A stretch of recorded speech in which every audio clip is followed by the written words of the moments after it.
Shalom, selamat malam teman-teman sekalian dan kerabat-kerabat yang saya kasihi di dalam Yesus Kristus Tuhan. Pada malam hari ini kembali saya menyapa kita semua yang ada di rumah saja untuk ngopi bareng di rumah saja. Recovery malam hari ini akan saya mulai. Kita akan melanjutkan tema kita bagaimana cara hidup jemaat yang pertama. Sebelum saya berdoa buat setiap kita, saya seruput dulu kopinya. Panas.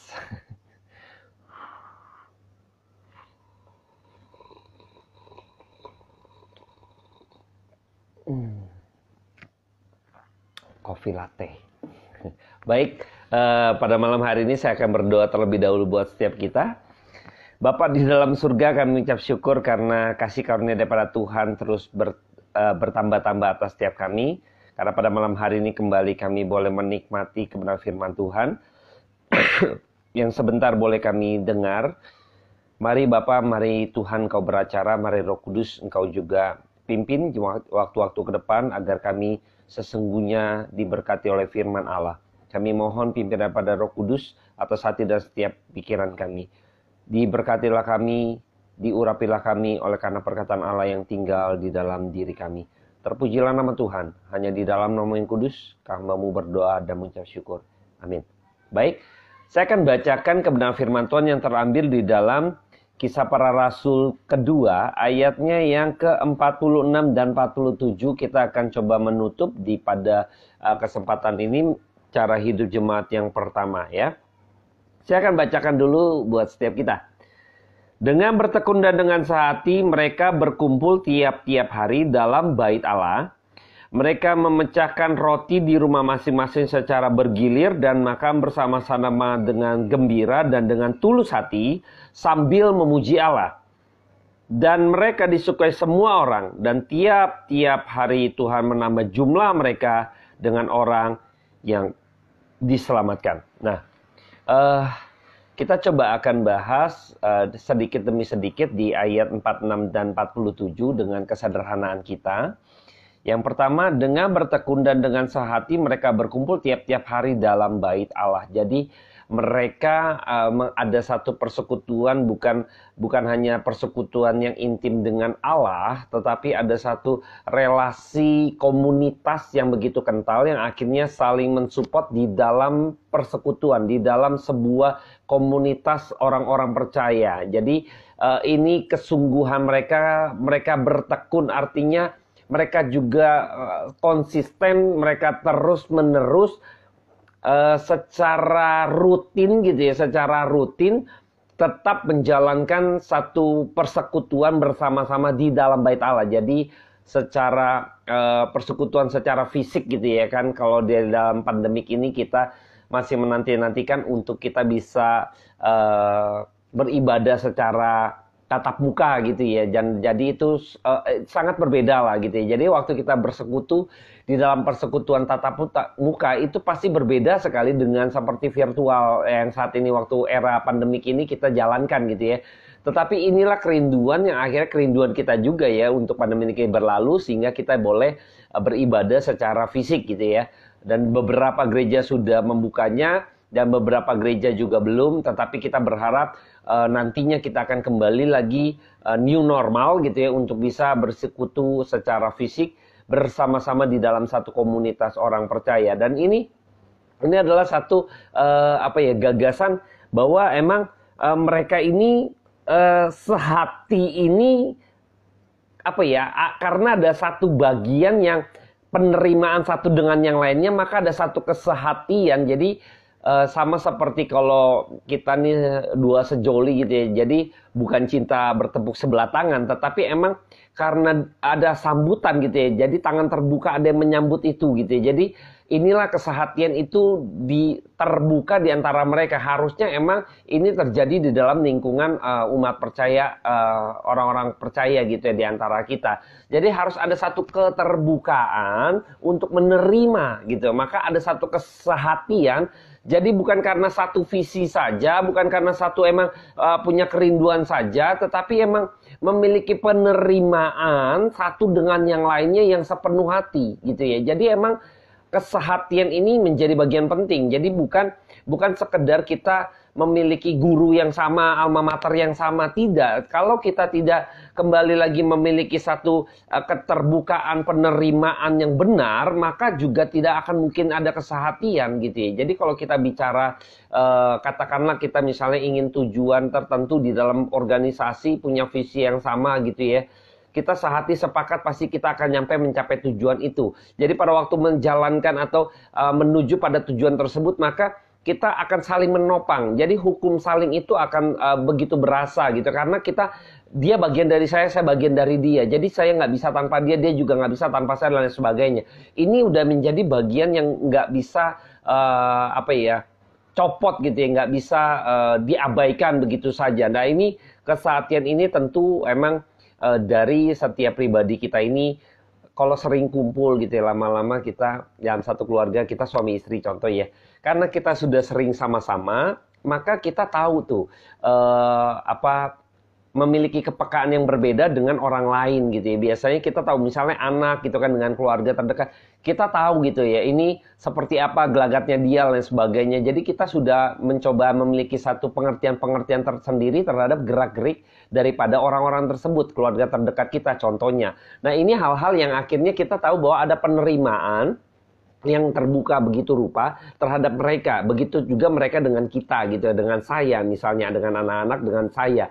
Dan semuanya itu ada satu keterikatan yang akhirnya keterikatan itu emang terus dijaga ya. Jadi mereka ini bertekun dan sehati berkumpul tiap-tiap hari dalam bait Allah, di dalam satu komunitas yang saling ingatin. Akhirnya ini komunitas yang cukup baik ya. Jadi kalau kita misalnya lupa beribadah atau apa, jadi ada teman-teman komunitas yang ngingetin, ada orang percaya, ayo dong segala macam. Jadi kita dibakar lagi seperti bara di dalam api unggun misalnya ya.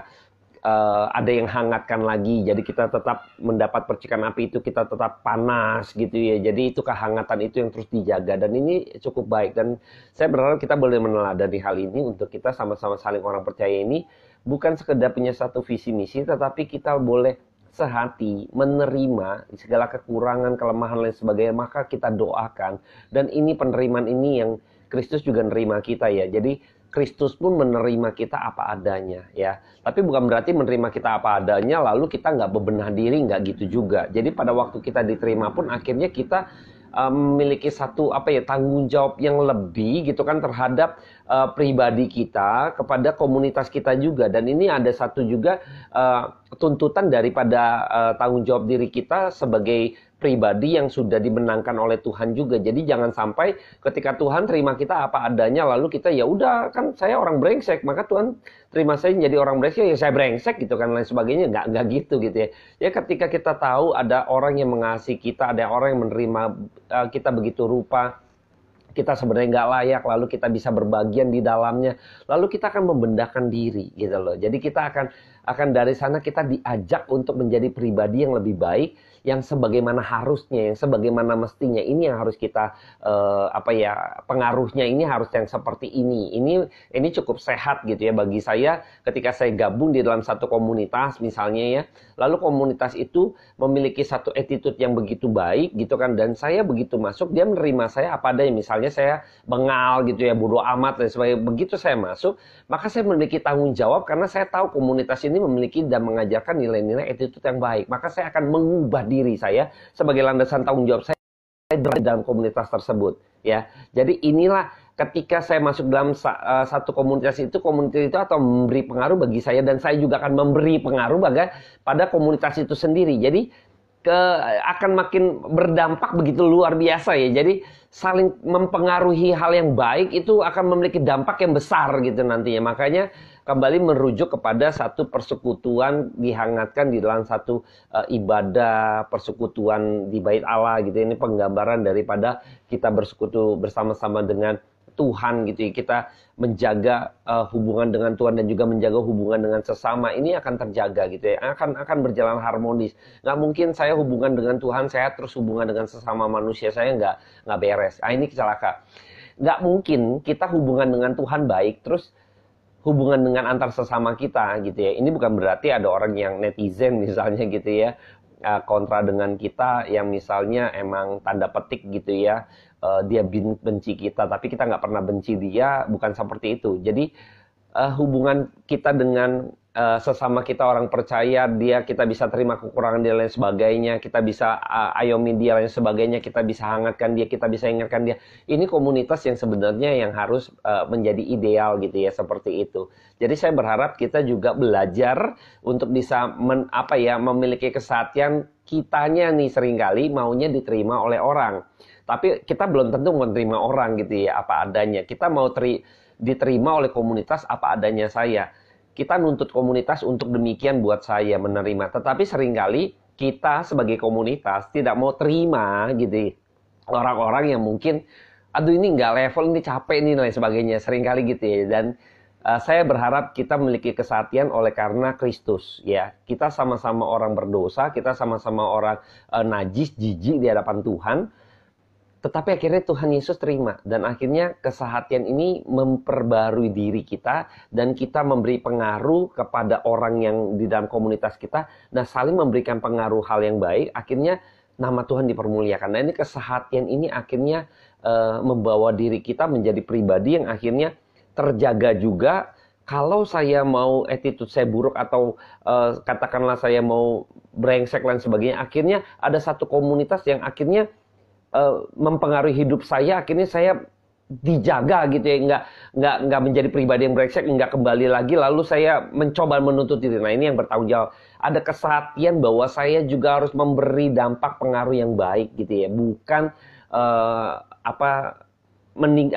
maunya diterima begitu saja dan saya nggak berubah gitu ya.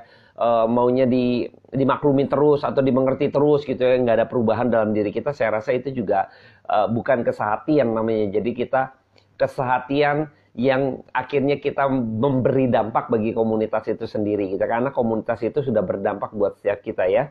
Nah, yang berikutnya adalah ketika kita tahu bahwa dikatakan mereka memecahkan roti di rumah masing-masing secara bergilir dan bersama-sama gitu ya, dengan gembira dan dengan tulus hati. Jadi ada satu kebiasaan tradisi orang-orang pada waktu itu membangun fellowship kalau kita bilang ya. Jadi silaturahmi lah kalau kita orang bilang sekarang tuh silaturahmi, bangun hubungan ya. Jadi mampir ke rumah rekan seiman dan sebagainya. Ini untuk memutuskan juga jangan ada satu kesenjangan antar sosial gitu ya. Jadi seringkali kalau yang saya temui gitu ya, yang seringkali emang orang kaya menjadi tuan rumah gitu ya, misalnya gitu ya, untuk persekutuan, lalu yang lainnya pada datang. Emang kalau ada alasan tertentu, misalnya karena emang rumahnya lebih memadai, tapi bukan berarti akhirnya orang kaya sebenarnya ada juga yang jijik datang ke teman rekannya komunitas yang miskin misalnya. Nah, ini juga nggak baik gitu ya. Jadi orang juga, mereka di rumah masing-masing berkunjung dan sebagainya, bangun satu hubungan bahwa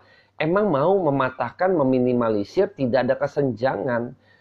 Jadi saya mampir memberikan satu juga kehangatan di dalam, misalnya saya orang miskin, lalu ada orang kaya, rekan saya datang, saya senang juga gitu ya. Jadi jangan merasa minder juga. Jadi orang di sana nggak demikian. Jadi dia karena kesehatian tadi, jadi nggak melihat kamu dari status ekonomi mana, kamu status sosial seperti apa, tidak ada gap lain sebagainya. Ini menunjukkan bahwa emang bergilir ini supaya mencegah untuk ada gap di antara mereka, di antara orang-orang percaya, di antara komunitas. Tidak ada gap gitu loh. Kita nggak dipandang lewat status sosial kita, status ekonomi kita, profesi kita, apa lain sebagainya. Tidak ada, itu di mata Tuhan sama. Makanya kesatian ini harus ada di dalam diri komunitas itu sendiri yang berdasar pada kebenaran firman Tuhan, yaitu kita sama-sama telah diterima oleh Kristus selaku pribadi yang jijik gitu ya. Dan Tuhan sudah terima dan sekarang dia basuh kita, sekarang kita memberi effort sebagai anak-anak Tuhan yang juga harus menerima gitu ya. Dan juga membasuh mereka dalam arti supaya mereka diproses gitu kan dalam kebenaran, akhirnya mereka memiliki attitude yang baik. Jadi kegiatan ini, fellowship ini untuk membangun satu hubungan yang begitu kental antar satu dengan yang lainnya. Kekentalan itu akhirnya mengikat begitu kuat sehingga tidak bisa terpisahkan gitu ya, kira-kira gitu ya. Ini kayak cinta sampai engtai gitu ya. Jadi kisah ini harus begitu kental di antara sesama orang percaya. Jadi emang tidak membandingkan, jadi ada satu kelegaan juga ya. Jadi ketika kebayang ya orang susah, orang miskin, terus ada orang kaya main dengan orang miskin main datang ke rumah orang kaya pun santai saja lain semua. Wah ini satu pemandangan yang begitu indah kalau saya lihat. Kita kalau bisa demikian gitu ya, itu pemandangan yang indah gitu ya. Kadang seringkali kita tahu bahwa dunia mendidik dengan satu eksklusivitas tertentu yang sifatnya materi ya, sifatnya lahiriah, sifatnya jasmania. Jadi ada kelompok-kelompok sosialita yang kayaknya orang-orang kaya, orang-orang eksmut lain sebagainya gitu. Kalau di beberapa bagian tertentu, misalnya untuk kebutuhan tertentu, it's okay gitu ya. Tetapi tidak dengan kita sebagai orang yang katakanlah sebagai anak-anak Tuhan, kumpulan-kumpulan yang orang percaya. Itu nggak dibenarkan oleh firman Tuhan. Dan Tuhan Yesus nggak demikian. Bayangkan ya, Tuhan Yesus menerima penjudi, pelacur, korupsi gitu ya, koruptor dalam hal ini, misalnya pemungut cukai lah, orang-orang berdosa semua gitu ya. Tuhan justru terima. Maka pada waktu itu ahli-ahli Taurat, ahli-ahli imam gitu ya, para imam mikir gitu, kok dia gaul sama orang-orang, lu tau gak sih dia siapa, dia kan pendosa, lu kok gaul sama dia gitu ya. Justru Kristus memutarbalikan apa yang mereka dapati selama ini, pemikiran mereka yang salah. Justru mereka harusnya kelompok, misalnya para imam, yang harusnya menjadi pribadi yang menjadi teladan, yang mengayomi, yang mereka kan seperti domba terhilang ya, seperti perumpamaan yang pada waktu itu di dalam Lukas, Tuhan Yesus mengajarkan mengenai perumpamaan. Jadi perumpamaan itu harusnya sadarkan orang-orang yang tahu agama gitu, ahli-ahli Taurat, yang tahu mengenai kebenaran. Harusnya kamu kalau tahu kenapa kamu eksklusif gitu ya. Harusnya emang mereka nih, kita harus terima mereka dan kita harus emang dekat dengan mereka, kita harus menjangkau mereka. Nah ini satu kekentalan yang antara Yesus dengan orang berdosa, emang itulah yang Tuhan menerima orang berdosa yang mendatang kepada orang berdosa. Tapi ketika kita masuk dalam komunitas, kita harus juga nggak memandang lagi Anda dari kalangan mana, Anda kaum cendekiawan dan lain sebagainya. Tidak. Kita harus terima mereka semua untuk mereka bersama-sama bersekutu belajar mengenai kebenaran firman Tuhan. Penerimaan inilah yang harus kita benar-benar resapi dan emang kita coba dalam pribadi ini, jangan menuntut komunitas atau orang lain supaya ngerti saya. Tetapi saya harus memberi effort yang baik buat komunitas saya, buat orang-orang yang ada di dalam komunitas. Seringkali saya menemukan banyak orang-orang menuntut dia dapat apa di komunitas itu. Dia bisa dilayani seperti apa dalam komunitas itu. Kita saling melayani, jadi tidak ada yang tanda petik gitu ya. Sepertinya nuntut, nggak enak nih komunitas ini komunitas ini. Nggak gitu, semua komunitas semua sama. Kalau komunitas orang percaya harus demikian. Jadi nggak ada tuh yang mau menuntut dirinya, yang menuntut komunitas, tapi yang ada menuntut dirinya. Sama seperti Kristus, menuntut dirinya untuk bisa menerima kita orang berdosa. Menuntut dirinya untuk supaya taat kepada Allah, untuk mau turun ke dalam dunia yang penuh dengan kesengsaraan, meninggalkan kerajaan Allah, lalu mati di kayu salib, lalu menerima kita gitu loh. Nah ini kan Kristus sudah menuntut dirinya gitu loh. Dan kita pun harus menuntut diri kita bagi komunitas ini, komunitas orang percaya. Maka ada satu fellowship yang nggak boleh ada satu keterpisahan oleh karena status sosial, ekonomi dan lain sebagainya, hal-hal lahiriah, tidak. Karena Kristus yang Kristus pandang adalah mereka melihat dari cara pandang Kristus melihat, yaitu apa? Bahwa kita adalah manusia berdosa, sekarang kita adalah umat pilihan Allah. Jadi makna kerohaniannya kita sebagai saudara seiman. Sebagai saudara seiman seharusnya gitu ya. Yang kita nggak pandang apapun tembok-tembok itu yang memisah antara kita gitu kan. Karena iman itu yang nggak kelihatan. Ini yang seringkali kita nggak bisa lihat gitu ya. Tapi malam hari ini saya coba untuk mengajak kita melihat dimensi iman yang nggak kelihatan tadi sebagai pemecah, walau sekalipun ada tembok-tembok yang memisahkan antara mungkin rekan satu dengan yang lainnya, kita pisahkan itu, kita pecahkan itu, kita hancurkan itu dengan cara apa? Kita adalah saudara seiman, sama persis di hadapan Allah. Nggak ada orang kaya lebih hebat dipandang oleh Allah, lebih berkenan, tidak. Yang Tuhan lihat ketika engkau menjadi umat pilihan, engkau sebagai domba Allah, kita memiliki status yang sama di hadapan Tuhan, yaitu apa? Anak-anak Allah. Nah, ini yang harus kita pikir baik-baik ya. Jadi pada waktu dia memecah-mecahkan roti itu juga biasanya kita tahu kalau kita perjamuan kudus, lalu kita mengingat cinta kasih Kristus lewat perjamuan, memecah-mecahkan roti sebagai tanda kita mengingat kembali bagaimana Kristus yang kasih Kristus yang limpah atas kita. Kita semakin mengasihi Kristus, kita semakin mengasihi, merefleksikan kasih itu kepada sesama kita. Nah, ini akan terjaga iman kita yang demikian. Ini hal yang baik gitu ya. Jadi mereka bergilir, nggak pandang yang lain sebagainya, makan bersama-sama. Biasa kalau orang makan gitu ya, ada penuh dengan satu suasana kehangatan, ada satu komunikasi yang terjalin cukup baik. Makanya kadang orang negosiasi di meja makan gitu ya. Jadi bukan karena disuap gitu ya, bukan, karena emang ada satu kenyamanan melihat orang sama-sama menyantap makanan yang sama. Yang saya makan, saya nikmati, engkau juga nikmati gitu ya. Yang saya makan enak gitu, engkau juga menikmati yang enak itu. Ketika saya melihat kamu begitu menikmati yang enak itu pun, saya pun menikmati apa yang menjadi pemandangan saya melihat kamu, kamu melihat saya. Ini sesuatu pemandangan yang cukup baik. Maka di meja makan seringkali tercipta percakapan-percakapan yang makin memberikan keintiman antara satu dengan yang lainnya gitu ya.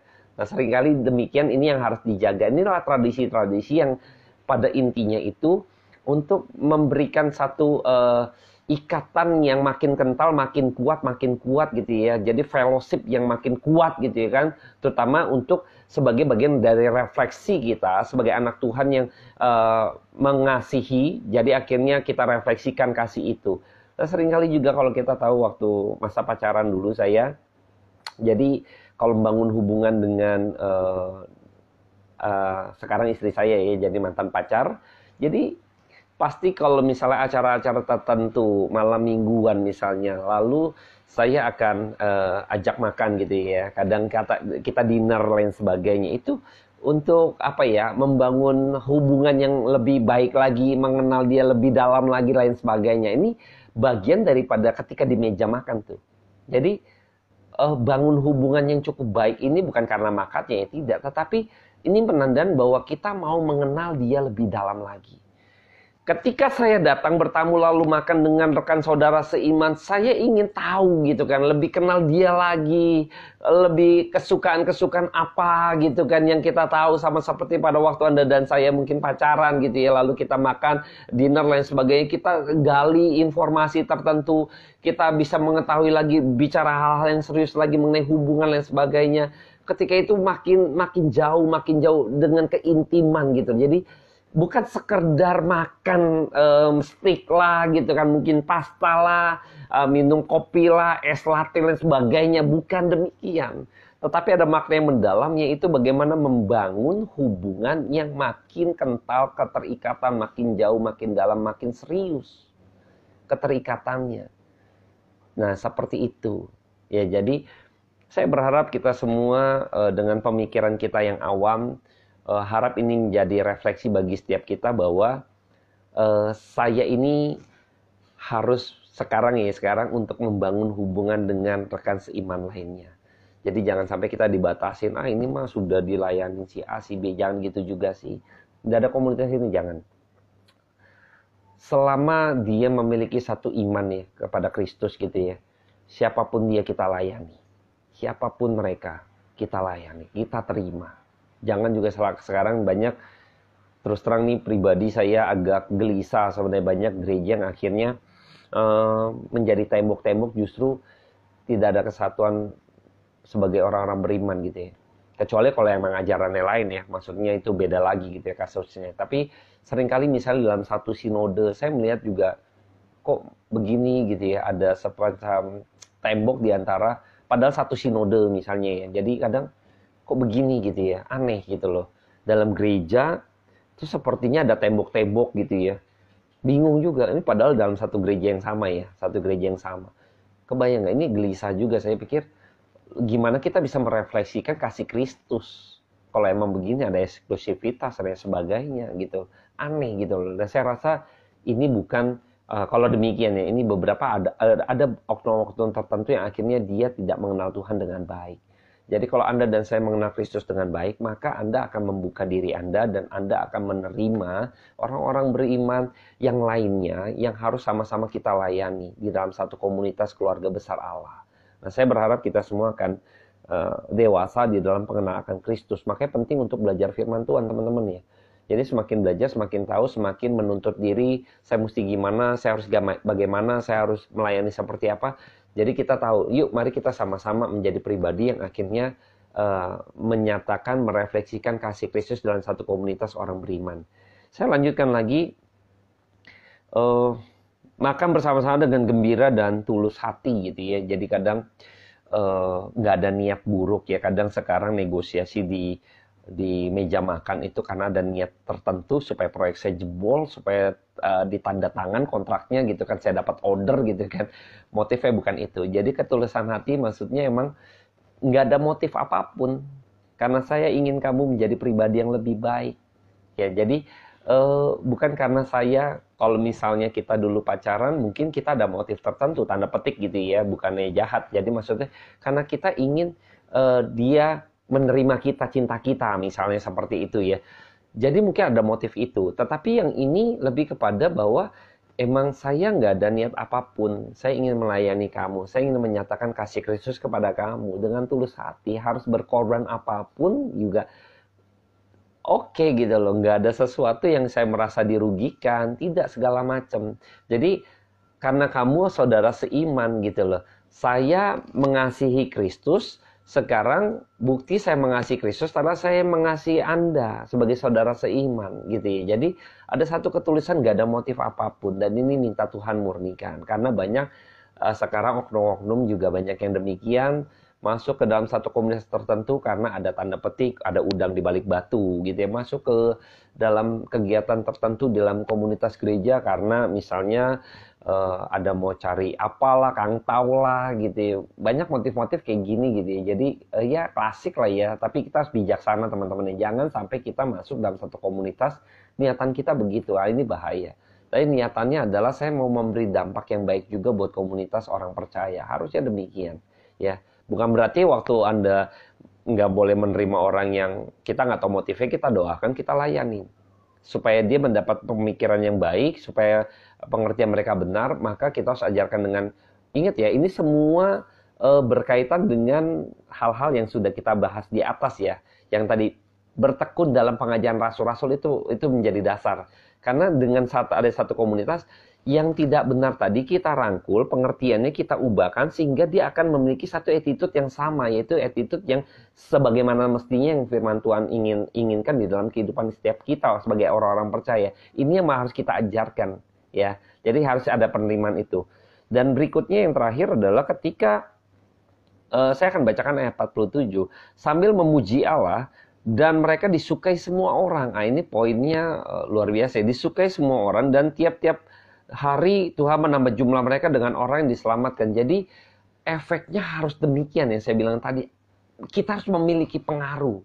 Ya, dipengaruh demikian. Disukai orang. Disukai orang ini bukan berarti kita menjadi seorang penjilat gitu ya. Bukan. Artinya secara umum gitu ya. Kita pribadi yang akhirnya secara masyarakat umum pun tahu attitude kita. Dia bisa melihat kasih itu di dalam kehidupan sehari-hari kita. Maka orang yang tidak percaya pun akan melihat kemuliaan Tuhan di dalam komunitas kita. Itulah tujuan kita. Jadi ketika orang yang belum percaya, mungkin ada orang-orang pilihan yang ada di luar sana. Ketika ngelihat satu komunitas ini hidup begitu rupa, harum gitu kehidupannya, dia akhirnya melirik. Ini komunitas seperti saya mau gabung dong, saya pengen tahu kenapa ya gitu ya. Ini seperti hangat sekali Anda, seperti komunitas ini hidup gitu ya. Akan bertambah-tambah gitu loh. Jadi inilah yang menjadi sasaran kita, yaitu kita menginjili. Nggak harus Anda dan saya nih ya, ya mungkin kalau saya penginjil misalnya. Kadang kaum awam kadang katanya, Pak saya mau menjangkau jiwa nggak bisa, saya nggak bisa khotbah Pak gitu ya. Jadi saya ini nggak pandai bicara misalnya gitu ya, nggak harus menjadi pandai bicara menjadi pengkhotbah. Kalau pandai bicara dia khotbahnya ngawur juga ngapain dia khotbah kan gitu ya. Tapi seringkali orang lupa gitu ya kaum awam. Ketika Anda dan saya hidupnya berkenan di hadapan Tuhan, kehidupan sehari kita, tutur kata kita, sikap kita, respon kita terhadap orang-orang di sekeliling kita, terhadap kehidupan bermasyarakat kita, kehidupan sosial kita itu juga cukup baik gitu ya. Bukan ingin mau diterima ya gitu ya, bukan. Kita merespon dengan bijaksana lain sebagainya, itu sudah menjadi khotbah yang hidup. Ketika hidup kita ini benar-benar seturut dengan firman Tuhan, maka kita sedang berkhotbah sebenarnya bagi orang-orang yang ada di luar sana. Jadi seringkali orang awam lupa. Kan khotbah itu tujuannya supaya mereka mengenal Tuhan gitu ya.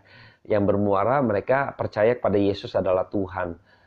Memuliakan Tuhan dan lain sebagainya. Nah, dalam hidup ketika Anda dan saya mengimpartasikan kasih Kristus yang diterapkan dalam kehidupan kita sehari-hari, terus orang lain lihat gitu kan, lalu dia tahu, oh iman kamu adalah iman Kristen, percaya kepada Kristus, kita sedang menjangkau dia, kita sedang berkhotbah bagi dia. Dan saya berharap kita semua demikian, memiliki kerinduan yang seperti itu. Maka kita harus benar-benar meresapi untuk mempelajari dengan baik-baik. Saya mungkin tidak kupas begitu dalam, hanya kulit luar dan hal-hal sepele gitu kan, sederhana. Saya hanya mereview kembali biar kita kaum awam pun bisa mengerti dengan baik. Jadi teman-teman bisa nanti lihat di channel YouTube HFM Strip IF Hengki Kurniawan. Di situ ada seri-serinya untuk diingatkan kembali. Nah, pada malam hari ini saya akan tutup recovery pada malam hari ini. Kiranya Tuhan memberkati untuk setiap kita, boleh dalam satu paket cara hidup jemaat pertama ini, Tuhan menambah-nambahkan ya. Kita menjadi efek yang besar bagi orang-orang di sekeliling kita. Yuk, mari kita sama-sama memberi pengaruh yang besar, yang baik bagi kemuliaan Tuhan untuk merangkul jiwa yang pada saat ini mungkin ada di luar, kiri kanan kita, depan belakang kita, yang belum percaya, sehingga ditarik oleh karena kasih Kristus, anugerah Tuhan. Ketika waktunya tiba, dia akan percaya kepada Tuhan, gitu ya. Harap di dalam komunitas kita sudah siap menuainya. Saya akan berdoa buat setiap kita. Bapa dalam surga, terima kasih buat kekuatan yang kau berikan sampai hari ini untuk kami boleh berbagian dalam persekutuan dengan Tuhan lewat virtual seperti ini. Hamba berdoa kiranya firman Tuhan yang boleh kami dengar pada malam hari ini secara sederhana boleh mengingatkan kami, menyegarkan kami kembali, mengisi pemikiran kami, pengertian kami untuk kami boleh semakin hari dapat mengimpartasikan kasih Kristus terhadap sesama kami dalam kehidupan komunitas dimanapun kami berada. Kami mohon anugerahi kami dengan kemurahan-Mu agar kami mengerti lebih dalam lagi. Hamba-Mu terbatas. Biar Kuasa Roh Kudus Tuhan yang menerjemahkan satu persatu hati dan pikiran agar mereka mengerti firman Tuhan dan kasih Kristus boleh nyata atas hidup mereka dan komunitas mereka. Pertemukan mereka dengan komunitas yang begitu sehat, yang begitu hangat Tuhan, yang bisa benar-benar baik memberikan satu attitude, mengajari mereka, menuntun mereka untuk menjadi pribadi yang lebih baik seturut dengan firman Tuhan. Terpujilah nama Tuhan. Kekal selama-lamanya hamba menyerahkan semua tangan Tuhan. Amin. Terima kasih teman-teman yang sudah berbagian. Jangan lupa nanti kalau misalnya ada seri-seri YouTube channel saya yang cara hidup berjemaat yang pertama-tama gitu ya, ketika mereka bertobat gitu ya. Saya seruput dulu kopi latte saya lagi.